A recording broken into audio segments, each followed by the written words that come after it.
Olá, alunos, muito bom dia. Então, dando continuidade à nossa disciplina de política de saúde, nós vamos hoje falar do Sistema Único de Saúde, da sua implantação. Vimos que antes teve uma iniciativa muito importante com o SUDES, né?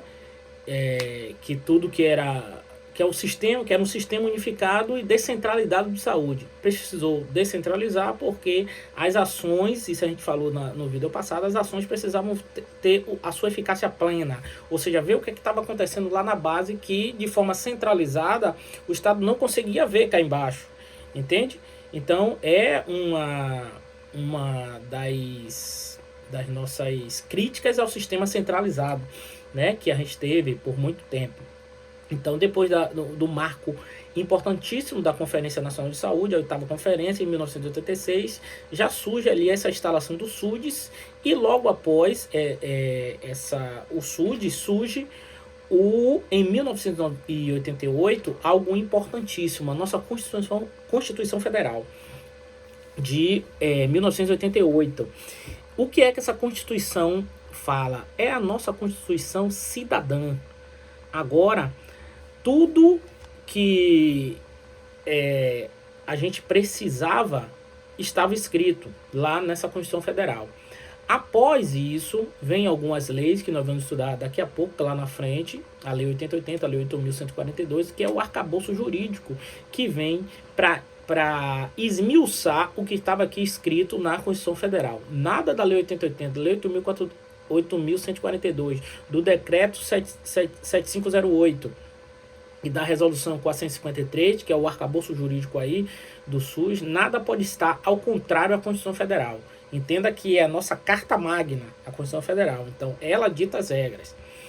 Então, com essa Constituição, a primeira coisa que vem lá no um dos seus artigos, a gente vai analisar, falando lá do texto da saúde, é o artigo 194 até o 200.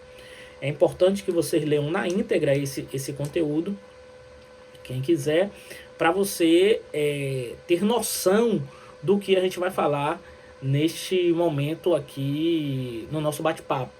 Então, agora, a saúde ela é constituída como direito de todos e dever do Estado. Lembre-se que antes, com a Lei Eloy Chaves, com as CAPES que a gente estudou a aula passada, somente quem contribuía, somente os trabalhadores tinham direito. Só que isso, gente, feria um princípio do SUS que logo vinha sendo implantado aí, né? Tanto a igualdade, a equidade, e não existia isonomia, principalmente entre os atores daquela época. Como é que um trabalhador tinha direito e o outro não? Por quê? Então, aí que começou. Se estamos no mesmo país, se temos os mesmos direitos constitucionais, por que na saúde será dividido? Só quem trabalha? Não. Eu preciso prestar assistência aos menos favorecidos, aqueles que estão aí na estatística do desemprego. Aqueles que estão em casa sem a alimentação. E, como eu disse a vocês, esse é um momento importantíssimo dessa disciplina para vocês, para a gente ver o que aconteceu no passado, está acontecendo hoje, se repetindo, e como nós, como cidadãos, podemos ser elementos construtores de uma sociedade melhor. Então, amplia-se também, neste momento, o conceito de saúde. Não é mais só ausência de doença. O ser humano, ele não é só presença ou ausência de doença. Ele é um ser humano biopsíquico e social, falando. Então, assim, eu preciso cuidar do psicológico, e aí que a gente vai estudar lá na frente os determinantes sociais de saúde, que é super importante. Esses determinantes sociais é que vem dizer assim, olha, se eu tiver uma moradia, uma renda, se eu tiver psicologicamente bem, isso vai favorecer para eu ter saúde ou não. Condições sociais, condições de saneamento básico, tudo isso, gente, é condicionantes e determinantes sociais da saúde. Então, neste momento, em 1988, se cria o SUS, que é o Sistema Único de Saúde, que é invejado, de passagem, lá fora. Então, o SUS é muito lindo e muito perfeito no papel. Agora, o que é importante dizer é que ele precisa de uma gestão plena. os governantes, os nossos gestores precisam ter coragem e vontade de fazer, porque somos um país rico. Então, assim, nós estamos vendo agora, e quantos hospitais estão sendo de campanha e estão sendo construídos? Não podia ser feito isso antes, porque a gente não trabalha na estratégia sempre de se prevenir. Só agora acontece isso. Você entendeu que verba existe, mas infelizmente a gente vive num país que só fala assim em política, né? Então, assim, o Sistema Único de Saúde, ele vem para agregar todos sem distinção. Nós vamos ver lá quando a gente estudar os princípios, né? Ele envolve principalmente todas as atividades. Lembrem que no momento em que estudamos a evolução do SUS, a gente só não falou em prevenção, sobretudo no golpe militar, no período do autoritarismo, ali 20 anos de opressão, de 64 a 84, e que a saúde foi esquecida, ou seja, a parte preventiva teve algumas evoluções, teve, mas poderia ser melhor, entende, gente? E é por isso que essa disciplina é importante, é para a gente ver o quanto a gente caminhou e o quanto a gente tem potência para caminhar mais. Então envolve todas as atividades preventivas, né? As atividades hospitalocêntrica e atividade de reabilitação, entendeu? Então é aquela questão que a gente precisa trabalhar na prevenção, promoção e preservação da saúde e a recuperação. Isso que é importantíssimo.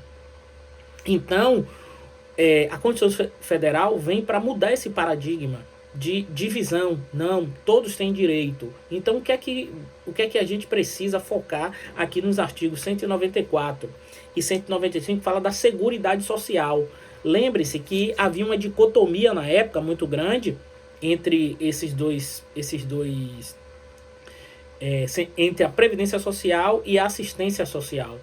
Então, quando chega agora na Constituição Federal, eles falam em seguridade social, que é justamente o conjunto integrado dessas ações da assistência social, né, previdência social e saúde. O ser humano não tem que só atuar na doença, não. Eu preciso trabalhar na prevenção.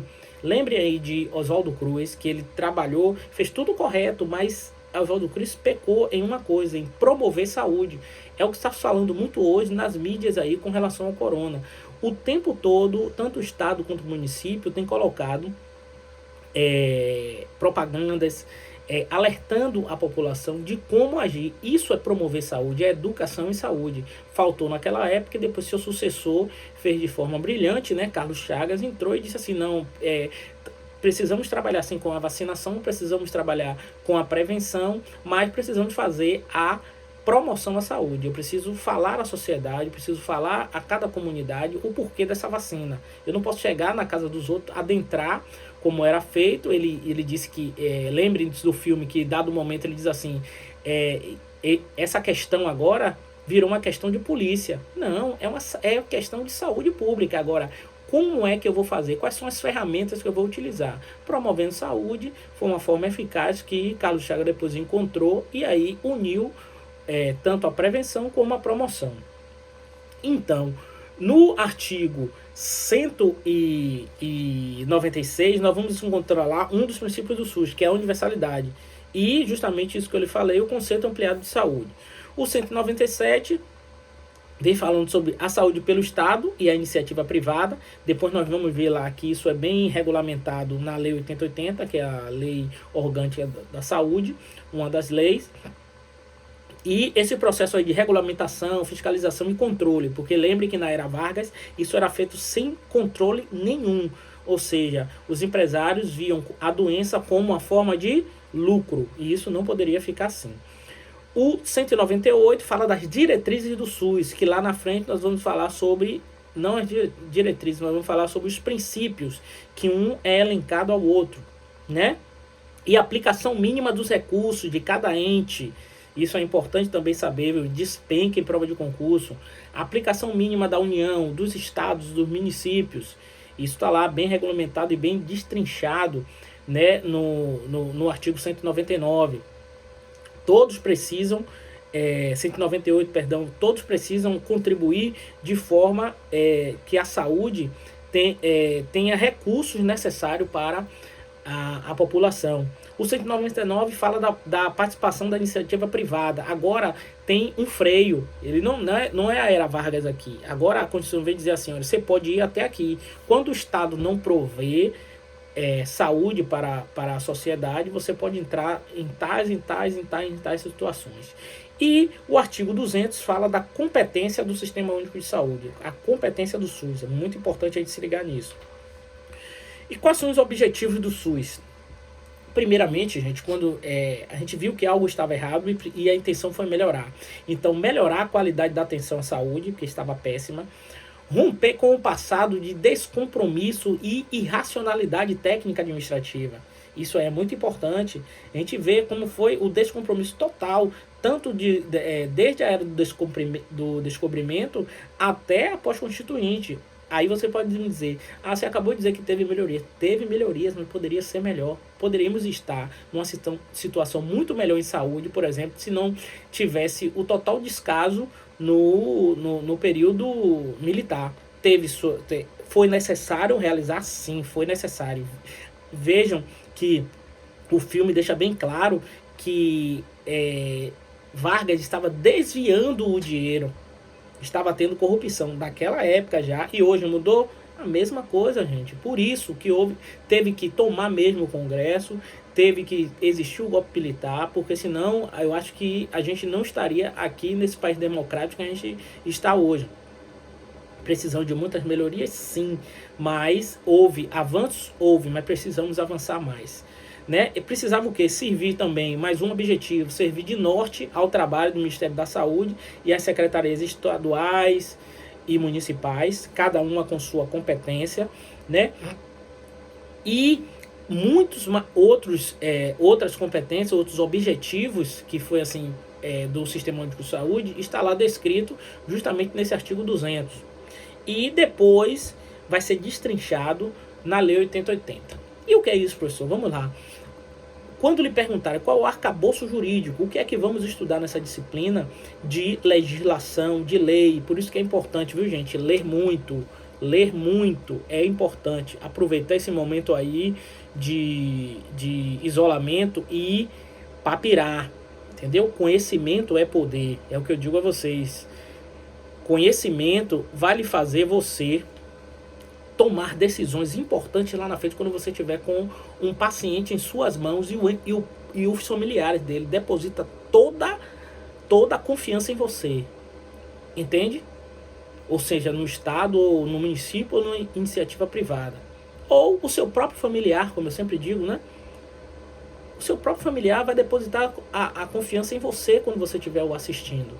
Então, assim, qual é o arcabouço jurídico? O que é que o SUS ele deve seguir além da Constituição Federal? Como eu falei, tem a Lei 8080, que é a Lei Orgânica da Saúde, a Lei Complementar 8.142, todas de 1990, as normas operacionais básicas, que tem uma atividade aí na próxima aula que vocês vão fazer, as normas operacionais de assistência à saúde, as famosas NOAS, né?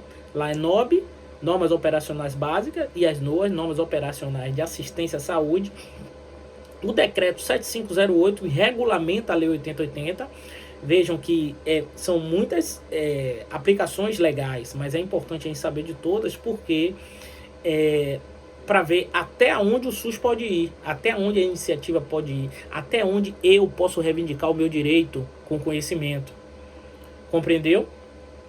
Então, por isso, esse arcabouço. Então, resposta: qual é o arcabouço jurídico do SUS? Primeiro, Constituição Federal, seus artigos 194 a 200, Lei 8080, Lei Orgânica da Saúde, Lei 8.142, todas de 90, as normas operacionais básicas e as NOAS, Decreto 7508, Resolução 453, algumas portarias, na Portaria 399 também, que fala do Pacto da Saúde de 2006, né? E assim fechamos e concluímos esses arcabouços jurídicos.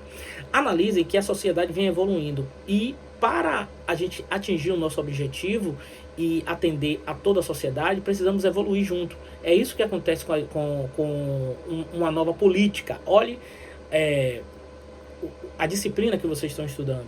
Se uma política não deu certo ou deu certo hoje e de acordo com a realidade local, ela precisa ser adaptada, precisa ser moldada, então alguns artigos que naquela época valia, hoje não vale mais, e aí faz uma portaria, uma resolução que venha a justamente resolver aquela brecha que aquela lei deixou. Por isso que é importante a evolução legal seguir junto com a evolução social.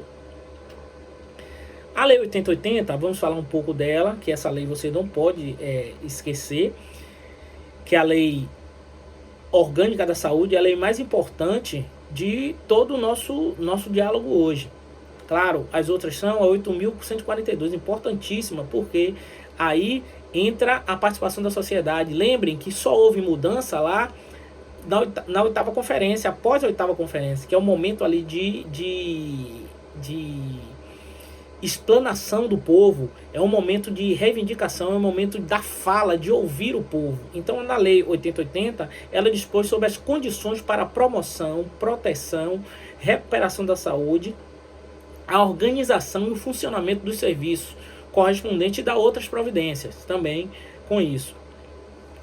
E o que é que essa legislação vem trazer de bom para a gente? Viu-se, analisou-se que era mais importante eu trabalhar com prevenção do que na forma curativa. Então agora ela diz assim: condições para promoção, proteção, preservação e recuperação da saúde nas organizações de serviços de saúde. O que é que diz a Lei 8.142? A Lei 8.142, gente, claro que eu estou fazendo um resumo de tudo aqui, né?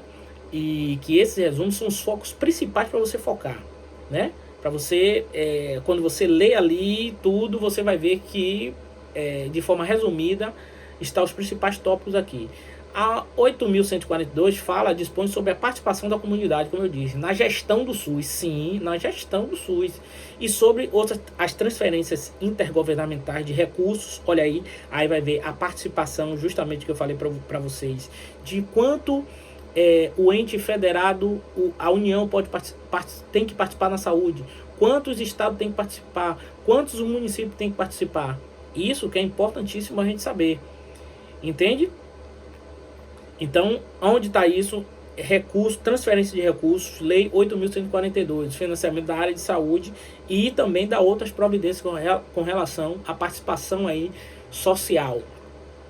As normas operacionais básicas, como eu disse, a gente vai fazer uma atividade sobre ela, mas ela avança na estratégia de implementação do SUS e da sua municipalização.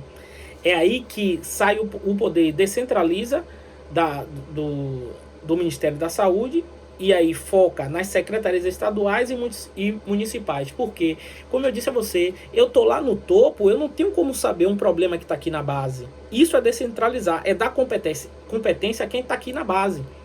Entende, gente? Para que dessa competência, aí a gente chama de, quando você tem gestão plena, muitos municípios hoje já tem essa gestão plena, ou seja, a verba vem direto para você e você organiza esse sistema de acordo com a sua realidade.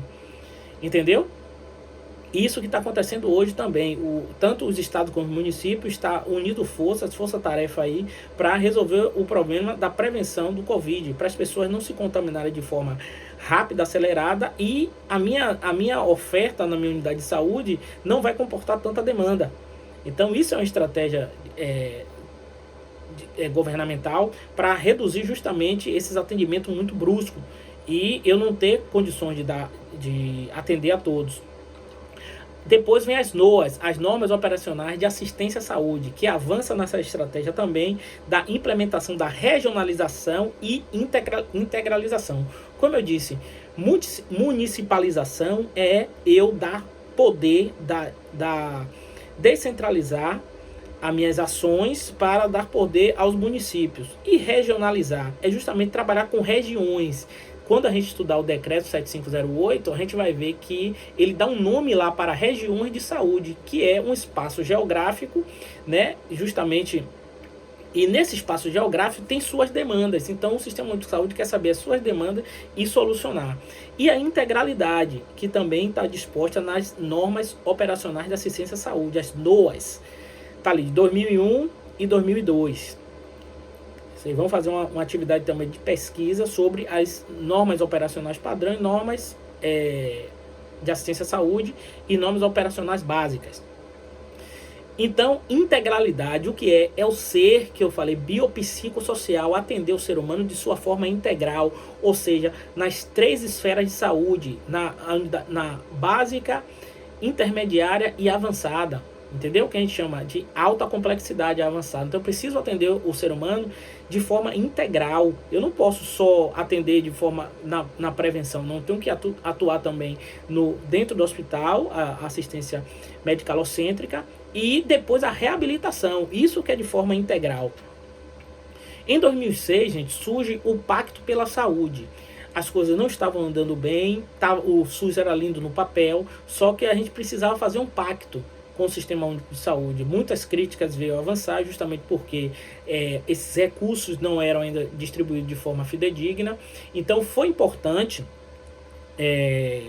esse pacto para muitas das vezes mudar o paradigma, né, e avançar em alguns aspectos que não tinham total clareza até o momento.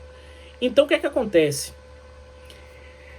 Esse pacto veio falar sobre o pacto em 2006 resumiu em Pacto pela Vida, Pacto em Defesa do SUS e o Pacto pela Gestão do SUS. O que é isso, professor? O Pacto pela Vida. O que é esse Pacto pela Vida? A vida das pessoas, gente, né? E como estavam tendo muita crítica com o Sistema Único de Saúde, ele faz assim um pacto também em defesa do SUS. Vamos defender o SUS. Não é isso? Vamos defender o SUS porque é importante essa defesa, porque é algo que a gente viu que é invejado lá fora.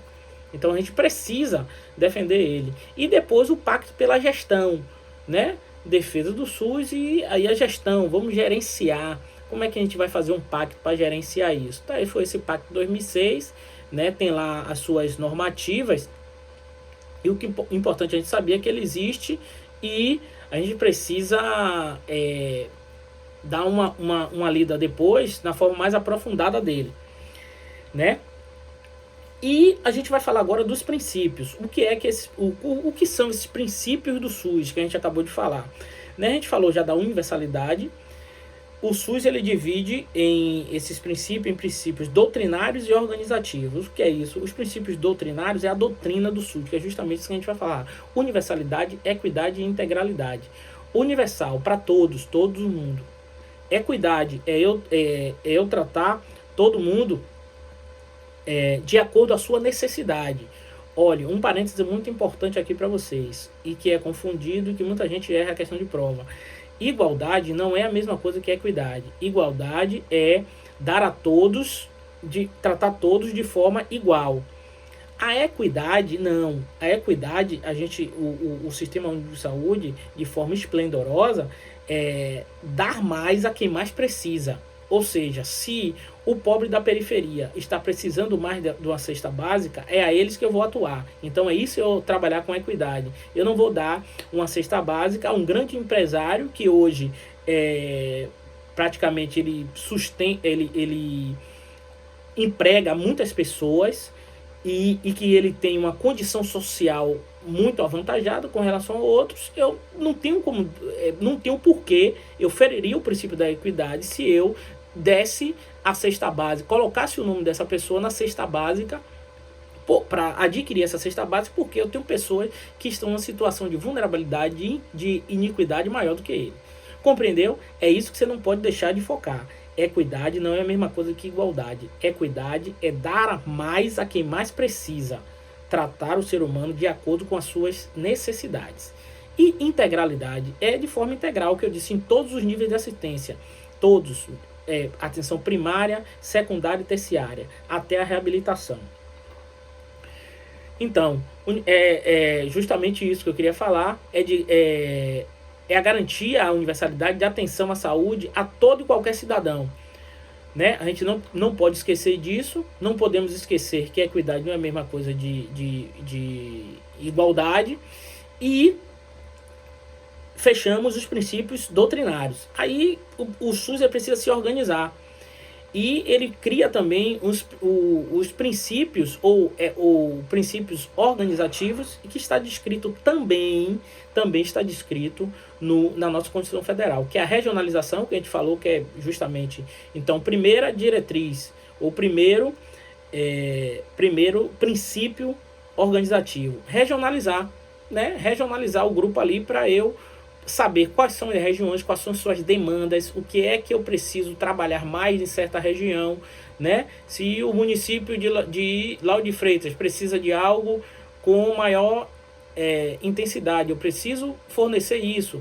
O município de Salvador não tem tanta necessidade de um tomógrafo, então eu preciso o quê? Dar atenção ao município que precisa mais. Vamos dar exemplo, Camaçari. E hierarquizar é justamente a hierarquia, a gente ver a noção dos entes federados, hierarquizar qual é a função da União, qual é a função do Estado, qual é a função do município. Então, é o segundo, primeiro, regionalização e hierarquização. Depois a gente vai trabalhar com resolutividade. O SUS ele precisa ser resolutivo. Não precisa total o produto ali e ele não resolveu o meu problema. Então, assim, muitas das vezes eu gosto sempre de citar esse exemplo, porque eu acho de suma importância. Você vai para a unidade de saúde e aí quando chega lá, você não é atendido. Porque você foi para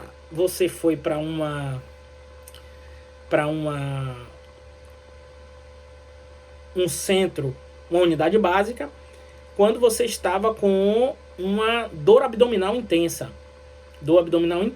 Então, você foi para um local onde eu não tenho recurso para resolver esse problema da sua dor abdominal. Então, eu tenho que lhe encaminhar. Quem faz isso tem que ser o Sistema Único de Saúde, lhe encaminhar para um local onde eu atenda essa sua necessidade. Entendeu, gente? Eu preciso fazer isso. Ou seja, eu estou na UPA onde eu não tenho uma ressonância, não tenho um tomógrafo. Eu preciso lhe encaminhar para o local que tem. Não dizer assim, aqui eu não tenho, e lhe despachar. Não, porque fere um princípio da integralidade.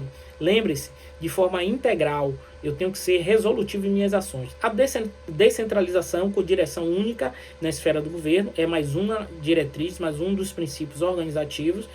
Eu falei o que era descentralização, é tirar o poder do Ministério da Saúde e da competência às secretarias estaduais e municipais. E a participação do cidadão, né? Super importante. Onde conferências e conselhos de saúde, que é paritário. Né? Isso, a composição do grupo das conferências é o seguinte, que elas acontecem de 4 em 4 anos, viu, gente? Ou se tiver alguma situação emergencial, ela pode ser contratada também para